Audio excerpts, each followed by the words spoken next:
네, 현재 시간 11시 12분 지나고 있습니다. 이제 또 오후장 준비할 시간이고요. MBN골드의 최현덕 매니저와 알파경제 김종효 이사입니다. 어서 들어오세요. 안녕하십니까. 네. 자, 시장 평가부터 또 봐야죠. 뉴욕 증시는 지금 4거래일 연속 하락. 우리 증시는 4거래일 연속 상승. 이게 우리가 진정 바라는 디커플링인가?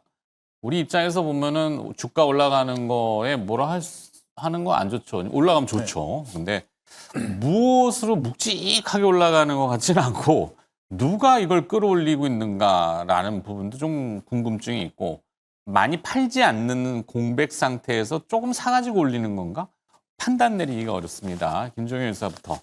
네, 일단 변동성의 원인이 무엇인가를 저는 질문으로 던지고 싶은데요. 네. 우리 시장이 왜 강한가 보다는 변동성의 원인이 누구인가를 살펴봤을 때 바로 트럼프 대통령이 원인이니까 트럼프 대통령이 뭐 장기적으로 지금 이 상황이 지속되면 전 세계 경제에 모두 영향을 미치겠지만 지금 당장은 미국의 시스템과 달러에 가장 큰 영향을 미치고 있고 그러면서 미국 그 달러화로 표시된 자산들에 가장 큰 영향을 주고 있는 거죠. 그 반대급부로 나타나고 있는 게 금값이고요. 네. 그래서 이번 주 들어서 아시아 증시가 상대적으로 일본 정도를 빼면 좀 더 견조한 모습을 보여주고 있는 것이 우리 시장이 강한 게 아니고 미국을 뺀 나머지 증시 중에서 상대적으로 이제 조금 저평가된 부분도 있고 영향이 지금 미국보다는 상대적으로 적은 이런 쪽이 강세를 보여주고 있고요. 그다음에 오늘 뭐 수급적으로는 그나마 이제 프로그램 쪽에 매수가 조금 들어오면서 강세를 보여주고 있는 것. 외국인은 여전히 팔고 있지만 기관을 중심으로 프로그램 매수가 들어오면서 시장을 좀 버티게 만드는 그래서 원인은 미국이 제공했고 당장은 미국에 가장 큰 영향을 미치며 우리 시장에는 그나마 저가 매수가 기관 중심으로 좀 들어오고 있어서 네. 오늘 상대적인 강세가 이어지고 있다. 이렇게 좀 봐야 될 것 같습니다. 네. 자, 상승이건 하락이건 이제 질적인 측면은 좀 우리가 뭐 많이 얘기하죠. 왜냐하면 지속성을 띄어야 되니까 상승의 질이 어떻다고 지금 보시는지. 그러니까 이제 이게 미장은 빠지는데 우리만 올라가니까 좀 불안한 거잖아요. 근데 이제 이게 전반적인 그림을 좀 보게 되면은 지금 이제 미국에 있던 자산이 아시아로 오고 있다. 이런 분석이 나오고 있거든요. 뭐 일본으로 많이 간다는 얘기는 나왔죠. 왜냐면 이제 이 달러 약세가 그러니까 달러 인덱스는 계속 빠지고 있는데 또 원 달러는 계속 지금 최근에 반등이 나오고 있지 않습니까? 오늘은 뭐 달러 약세, 원화 약세 같이. 그러니까 오늘만 보면 그런데 최근에 이제 반등이 진행되고 있는 거잖아요. 원화 가치의 상승, 그러니까 환율이 떨어졌다는 얘기인가요? 떨어졌다가 이제 원 달러가 떨어졌다가 살짝 올라간 상황이고 네. 달러 인덱스는 계속 빠지고 있고. 뭐 달러 가치는 빠지고 있고. 그러니까 이런 상황 봤을 때 이제 지금 어제만 본다 하더라도 지금 이제 미국과 중국의 무역 전쟁에 있어서 어떻게 보면 이제 트럼프가 좀 점점 더 급해지는 뭐 그런 상황이 되다 보니까는 어제 같은 경우는 이제 트럼프가 또 이 파월 의장을 해임하겠다라고 압박을 하면서 시장에서는 글로벌 증시에 대한 불안감을 더 느끼게 되는 거죠. 그러니까 연준이라는 곳은 독립적인 기관인데 법적으로도 해임할 수 있는 권한이 없거든요. 네. 근데 이거를 트럼프가 말하면 그냥 그런가 보다 하겠는데 또 이 백악관 경제 고문까지 나서갖고 검토하고 있다고 하니까는 이런 연준의 독립성까지 훼손이 된다고 하면은 결국 또 시장이 더 불안할 수밖에 없는 거고 여기 관세 같은 경우도 뭐 트럼프 말로는 다 잘 되고 있다라고 하고 있지만은 멕시코 대통령은 합의된 게 없다고 하고 지금 그나마 어떻게 보면은 일본이 최근에 협상 과정에 있어서 정말 납작 엎드려갖고 제일 빨리 협상할 줄 알았는데 일본의 이시바 총리 같은 경우도 관세에 있어서 양보하지 않겠다라고 하다 보니까는 네. 그나마 중국 외에 다른 나라들이 협상이 잘 될 줄 알았는데 이것도 잘 안 되고 있다는 얘기죠. 우리나라 지금 들어가 있잖아요. 우리나라도 이제 오늘 뭐 출발하신 걸 알고 있고 플러스 2 뭐 네, 이렇게. 내일하고 내일 모레는 협상한다고 하는데 그러니까 이게 가장 중요한 게 뭐냐면 다른 나라는 90일 관세 유예하면서 중국을 제외한 다른 곳은 좀 협상이 될 것 같았고 트럼프 말로는 계속 잘 된다고 하고 있지만은 정작 다 들여다보면은 전혀 그렇지 않은 거죠. 그러니까 이러한 불안감에 어떤 미국 경제에 대한 위험감이 있는 거고 그러다 보니까는 사실 이 달러 약세에다가 채권 가서 급등하는 뭐 그런 상황이 나오고 있는 거기 때문에 좀 자금이 빠져나오고 있다 보고 있고 그러다 보니까는 그런 자금이 이제 이 아시아로 들어오고 있다. 당분간 그럴 것이다. 이런 관점이 좀 나오는 것 같아요. 그러다 보니까는 사실 우리 시장은 아직까지 외국인이 뭐 크게 사는 건 아닙니다만은 네. 그래도 아침에 좀 사다가 이제 다시 좀 그 매도로 바뀐 상황이거든요. 이런 정도 봤을 때 당장은 아니겠지만은 아시아 증시로 자금이 들어온다고 하면은 사실 또 가장 유력한 곳이 대만하고 우리나라거든요. 네. 그런 관점에 있어서 좀 어떻게 보면은 이러한 디커플링이 계속 나올 수가 있고 특히나 우리 같은 경우는 사실 작년까지만 하더라도 이 정치 리스크가 가장 컸던 건데 그 정치 리스크마저 어떻게 보면은 대선 정책으로 이게 호재로 바뀐 상황이기 때문에 디커플링이 나온다 하더라도 제가 볼 때 전혀 이상한 상황이 아닌 것 같아요. 네, 그런 관점에서 이 디커플링의 상승이 크게 올라가는 것도 아니니까 뭐 그렇게 불안해할 거 없이 일단 상반기 정도까지는 최소한 이런 뭐 하방 영지 정도 나오지 않을까 그런 관점에 있어서 여전히 뭐 긍정적으로 좀 대응하셔도 괜찮을 것 같습니다. 네. 제가 이렇게 분리시키면 때로는 좋긴 한데 뭐 미국의 문제는 미국의 문제로 국한될 것이다 이렇게 치부하기에는 그렇지는 않거든요. 한때 막 그 미국이 어려우면은 기축통화의 달러 가치가 뭐 흔들릴 거고 뭐 그럼 미국은 또 경제가 어렵지만 우리는 상대적으로 좋을 거. 이게 사실 앞뒤가 좀 어폐가 있거든요. 미국이 극단적으로 망한다? 그럼 그 미국 망하기 전에 우리가 먼저 망해. 경제적으로는 사실 그럴 수밖에 없는 약자의 위치고 또 종속된 영향이 크기 때문에 그래서 이제 이 디커플링이라는 게 지속될까? 미국이 저기서 이제 판 뒤집기로 해서 만약에 트럼프 대통령이 내가 시장이나 뭐 이 주식 뭐 여러 가지 자산 상황들 지난번에 한번 그랬잖아요. 너무 강하게 관세 밀어붙였더니 시장이 겁먹더라. 라고 했지만 알고 봤더니 자기가 겁먹은 것 같은 느낌을 주지만 뭐 어쨌든 시장에 좀 양보하겠다 이런 뉘앙스로 조금 온건적으로 바뀌면 또 한번 판을 뒤집을 수 있을까? 그럴 가능성은? 근데 지금 현재 핵심은 말씀하셨던 게 핵심 포인트라고 저는 보는데 지속되면 다 망가지는 거죠. 네. 그러면 뭐 전부 다 같이 이제 아마겟돈으로 가는 거고. 어려움을 겪겠죠. 네, 근데 이제 그 상황은 아마 트럼프 대통령도 원하지 않을 거라고 모두가 믿고 있는 거죠. 네. 다만 협상을 이끌어내는 최선의 방법은 계속 강으로 가는 거라고 트럼프 대통령은 지금까지 그렇게 보여왔기 때문에 현재 그렇게 꺾지 않고 있지만 실무진에서의 움직임은 트럼프 대통령이 외치는 것과 조금 다르다라는 그런 상황인 거고. 톤다운이 좀 되던가요? 네, 그 다음에 이제 트럼프 대통령의 전반적인 지금 움직임을 보시면 정말로 각각의 상황을 다 제대로 챙기고 있는 것인지 조금 의심스러운 정황들도 뭐 많이 발견되고 있잖아요. 네. 자기가 발언한 것에 대해서 뭐 다음날 바로 뒤집는다든지 아니면 뭐 발언을 계속 뭐 확인해 보면 조금씩 말이 뭐 바뀐다든지 그래서 이게 그 자신의 어떤 소셜에 올리는 그 발언 정도는 그래도 트럼프 대통령이 직접 한 발언으로 볼 수가 있겠지만 그 후에 나타나는 여러 가지 동향으로 놓고 봤을 때 과연 정말로 하나하나 딱 챙기고 있는 것인지에 대해서는 조금 판단하기가 어려운 측면이 있어서 저는 그래서 트럼프 대통령도 결국 모두가 망하는 길을 원하지는 않고 있다라는 관점에서 보면 현재 나타나고 있는 이 디커플링은 어느 정도 이해되는 부분도 있고 네. 본질적으로는 우리 시장이 워낙 너무 싸기 때문에 네. 그다음에 실적도 생각보다 그렇게까지 뭐 나쁘지 않은 상황이기 때문에 아직까지는 잘 버티고 있는 중이다 이렇게 좀 이해하고 있습니다. 네. 자, 그럼 우리 시장이 뭐 견디는 여러 가지 이유가 있겠지만 수급적인 거는 아직은 뚜렷한 견인 주체가 있지는 않아 보이고 뭐 기관 투자자가 조금 방어적이고 사는 건 있지만 이거는 좀 그렇고 외국인 투자자들은 아직은 본매도 쪽 네. 개인 투자자는 뭐 샀다 팔았다 하시는 것 같고 근데 우리 자체의 어떤 호재라고 한다면 그래도 또 정책이잖아요. 네. 뭐 이게 막 쏟아지고 이제 추가 경정 예산 집행이 있고 뭐 이런 재료들을 이제 계속 돌리는데 뭐 이것보다 더 한때 이제 연초보다 더 암울하기는 어려울 것 같고 하니까. 그러니까 이제 그런 정책들이 가장 큰 거죠. 그러니까 네.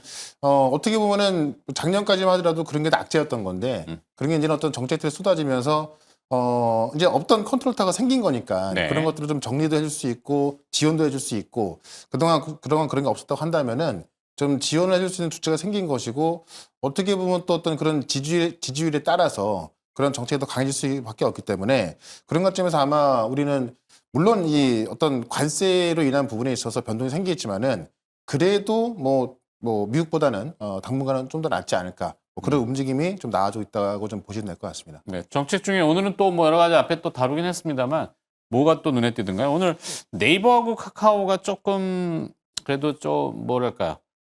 이게 관세에 좀 자유롭다고 해야 됩니까? 지난번 플랫폼에 대해서 우리가 한번 또 지적받은 게 또 웃긴 건데. 네.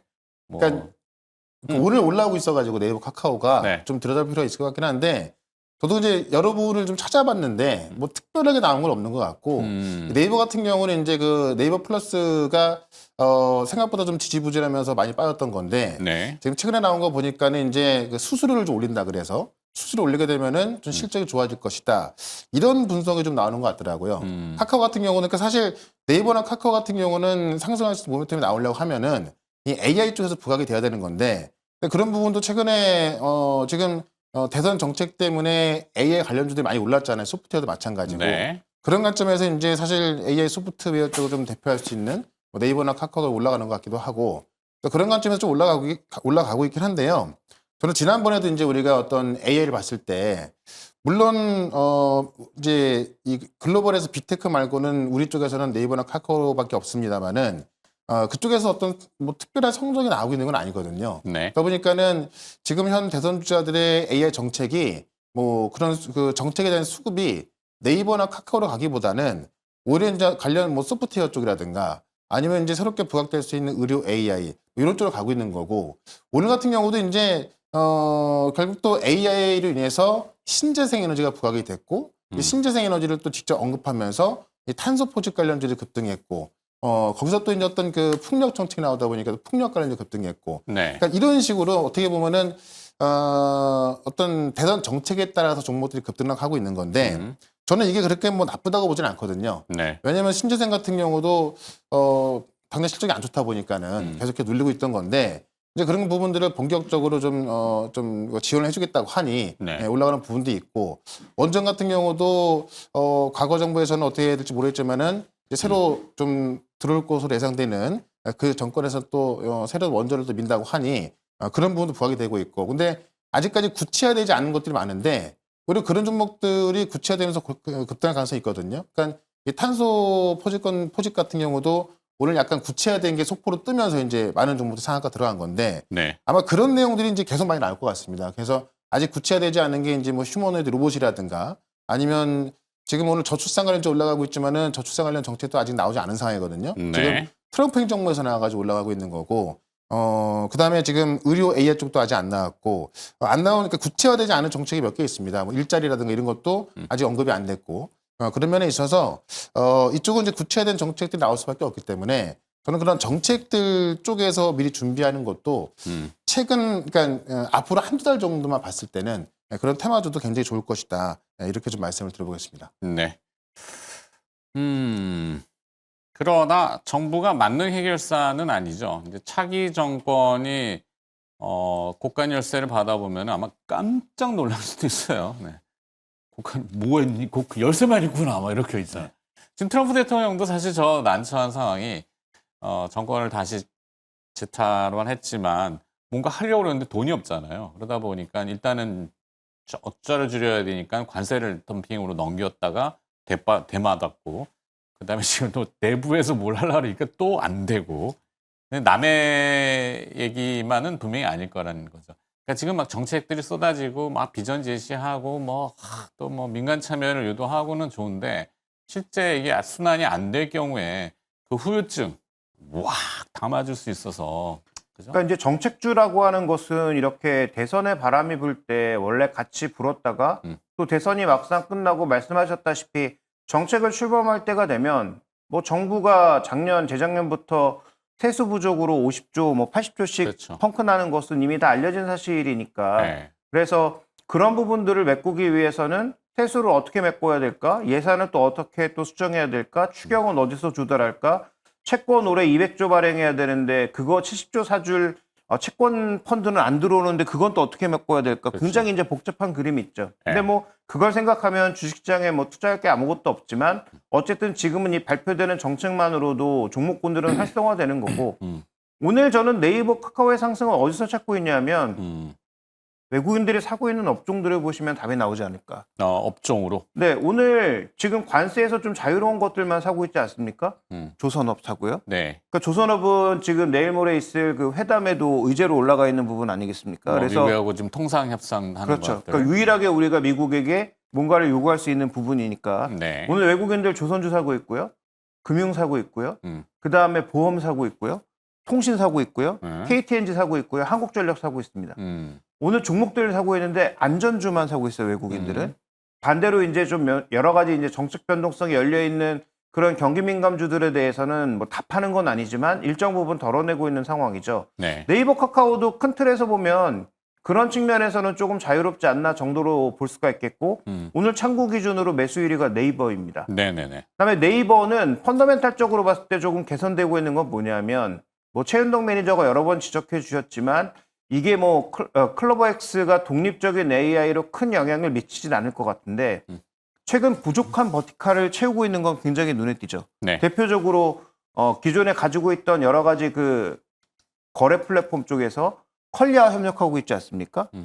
컬리와 협력하면 거기에 있는 뭐 160만 고객과 그다음에 매출 3조 여기에 이제 주목하시는 분들이 많은데 저는 그것도 중요하지만 더 중요한 건 네이버에 부족했던 30대에서 50대 여성 그다음에 신선식품 이런 품목들을 대거 포함시켰다라는 게 더 주목한 거죠. 네. 그럼 네이버가 갖고 있는 이러한 거래 자료들과 수많은 데이터들은 누구라도 굉장히 사갈 수 있는 데이터의 원천이 된다라는 측면에서 저는 주목하고 있습니다. 그래서 네이버가 확보하고 있는 이런 데이터들은 그 어디서도 쉽게 얻을 수 있는 데이터가 아니다라는 점. 그래서 네이버가 지금 당장 뭔가 성과는 안 나겠지만 자신들의 부족한 없는 그런 데이터들을 여러 가지 방향에서 채워가고 있다라는 것은 뭐 장기적으로는 주목해 볼 만한 데이터다 이렇게 보고 있습니다. 그렇죠. 뭐 차기 정권이나 아니면 뭐 대선 후보들도 데이터라는 것이 이제 조금 오픈이 돼야지만이 AI가 좀 더 이렇게 활성화된다라는 걸 다 알고 계시죠. 그렇죠. 그러다 보니까 데이터 자산이 제일 많은 네이버와 카카오에 대한 관심도가 좀 올라가고 주가가 오늘 조금 반응하는 정도 이렇게 보고. 자, 두 번째로 넘어가서 반도체 이슈를 좀 봐야 될 것 같은데요. 눈에 아침에 또 거슬린다고 해야 될까요? 한번 눈에 띄는 뉴스는 각 그 빅테크 기업들, 아마존 예를 들어서 이 데이터 서버, 특히 이제 AI 관련된 서버의 캐펙스 증설을 일시적으로는 좀 보류. 왜냐하면 트럼프 대통령의 지금 리스크가 계속 들쭉날쭉하다 보니까 미국 내의 그 큰 기업들도 이거 모르겠다 어떻게 될지 그러다 보니 잠시 보류 같은 얘기들이 좀 나왔단 말이죠. 거기 이제 내일 아침에 테슬라 실적 나오죠. 또 엔비디아도 지금 뭐 규제를 받잖아요. 그러다 보니까 HBM 라인도 지금 공급망에서 조금씩 차질이 생긴다 이런 얘기들이 들려요. 반도체를 지금 어떻게 봐야 될까요? 저는 그게 이제 좀 더 긍정적으로 볼 수 있는 게 뭐냐면, 과거에 이제 마이크로소프트가 데이터 센터 취소할 때는 이 오픈 AI 했던 그 데이터 센터를 취소하면서 이 마이크로소프트만 취소하면서 이제 어떤 AI 수요에 문제가 없던 거를 봤던 건데, 네. 지금 여기 이제 아마존 웹 서비스까지 데이터 센터를 취소하겠다라고 나와서, 그러면 지금 마이크로소프트에 이어서 아마존 웹 서비스까지 이 데이터 센터를 취소하니까는 수요가 줄어드는 거 아니냐, 뭐 이런 건데, 이게 지금 상황 어떤 이 경기 침체에 대한 우려가 있는 거잖아요. 네.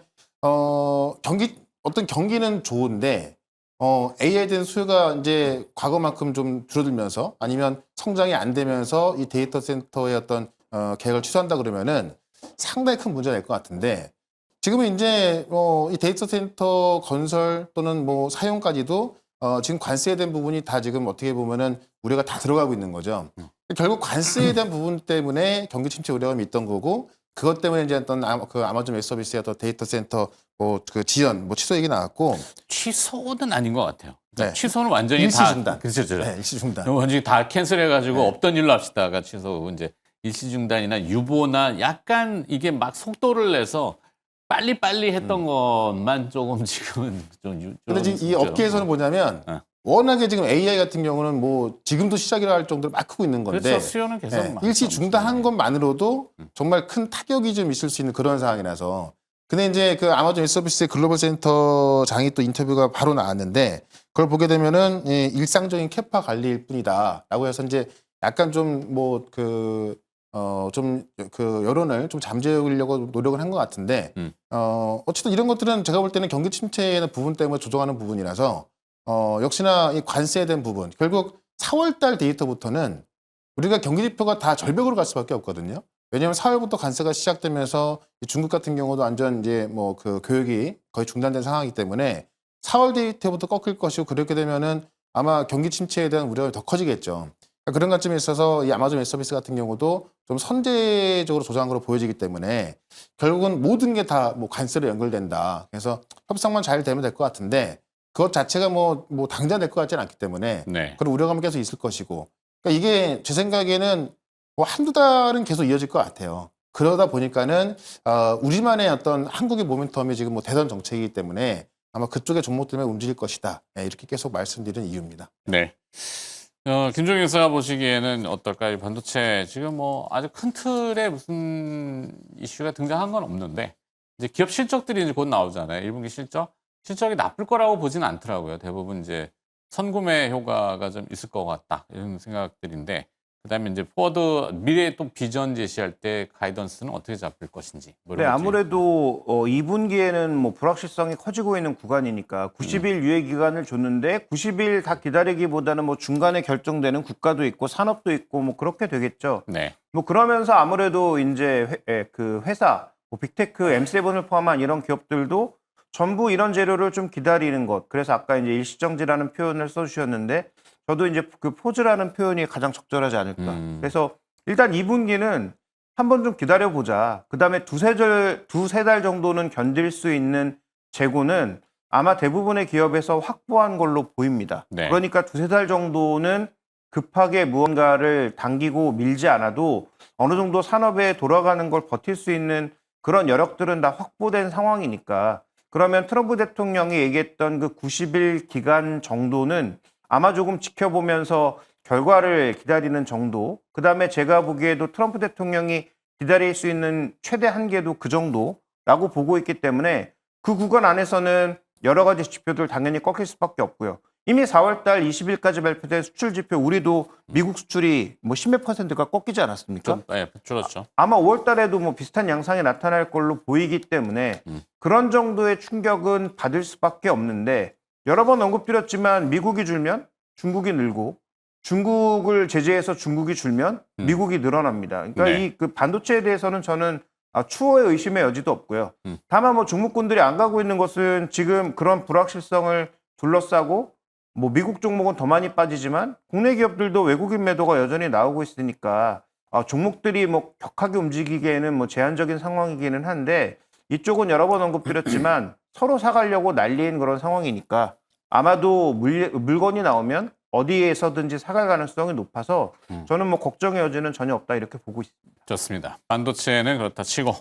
자, 그럼 최현대 매니저 오후장 전략 어떻게 잡으실 건지 또 오늘 준비한 기업은 어떤 아이템을 가지고 있으신지. 그러니까 앞으로 시장이 이제 이 관세 여파에 의해서 지금 이 AI까지 또 AI 수요까지 좀 우려가 되는 상황이라서 전반적인 시장은 좀 지지부진할 수 있는데 결국에는 어쨌든 지금 오늘도 그렇고 어제도 그렇고 이 정책과 관련된 종목들이 움직여주고 있고 네. 제가 말하는 정책 관련주를요 뭐 말도 안 되는 뭐 그런 종목들을 말하는 것들이 아니라 실제 정책이 들어갔을 때 이제 수혜를 볼 수 있는 그런 종목을 좀 말씀드리는 건데 아직까지 이 AI 정책 관련해서 GPU 이런 쪽은 약간 구체적으로 나왔지만은 결국 AI 결과물이 이제 휴머노이드 로봇인데 이쪽에 대한 정책은 아직 구체되지 않았거든요. 근데 구체화될 가능성이 크기 때문에 이와 관련돼 있어서 또 좀 핵심적으로 수혜 볼 수 있는 종목 하나 말씀드릴 거니까 잠시 뒤에 종목으로 들어보시면 되겠습니다. 네.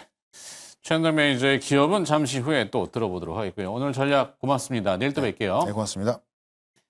자, 김종인 기자님, 뭐 정책 말고는 뭐 특별히 지금 다룰 만한 게 핫한 게 없어서 아무래도 가장 유력한 대선 후보인 이재명 대표의 행보에 또 관심이 많은 것 같고 오늘 호남에서 신재생 에너지 AI 혁신 공약 발표 예고했는데 일부는 좀 나온 것 같고 스마트팜 요즘 일본 분들이 우리나라 와서 쌀 사간다 그러잖아요. 어제 뉴스에도 나왔지만. 네. 또 거기에 이제 뭐 커피 가격도 요즘 뭐 그렇고 오르고 국제적으로 브라질 대두가 또 들썩이고 있고 우리한테 농업 뭐 큰 지금 이슈는 아니긴 한데 스마트팜으로 연결 줄 만한 기업들은 많지는 또 않고 있어서 그렇죠. 뭐 LG전자가 과거에 조금 뭐 조명 하던 부분이 때문에. 있었고 그다음에 이제 실제로 이제 그런 기기도 만들기도 했었죠. 그래서 뭐 스마트폰과 관련된 종목군들은 뭐 일부 뭐 종자기업들이라든지 뭐 그 정도밖에 없는데 네. 뭐 그럼에도 불구하고 우리가 이제 정책에 있어서 주목해 봐야 되는 포인트는 어쨌든 지금 당장은 그런 종목군들이 재료가 될 수밖에 없으니까 지금 이 선물 시장에 묘하게 돌아가고 있는 게 뭐냐면 며칠째 종가 기준으로는 거의 한 9일째 제자리예요. 네. 1, 2포인트 안에서의 움직임인데 미결 작정은 매일 늘어났다가 줄어듭니다. 그러면 포지션 변경이 있다는 얘기고요.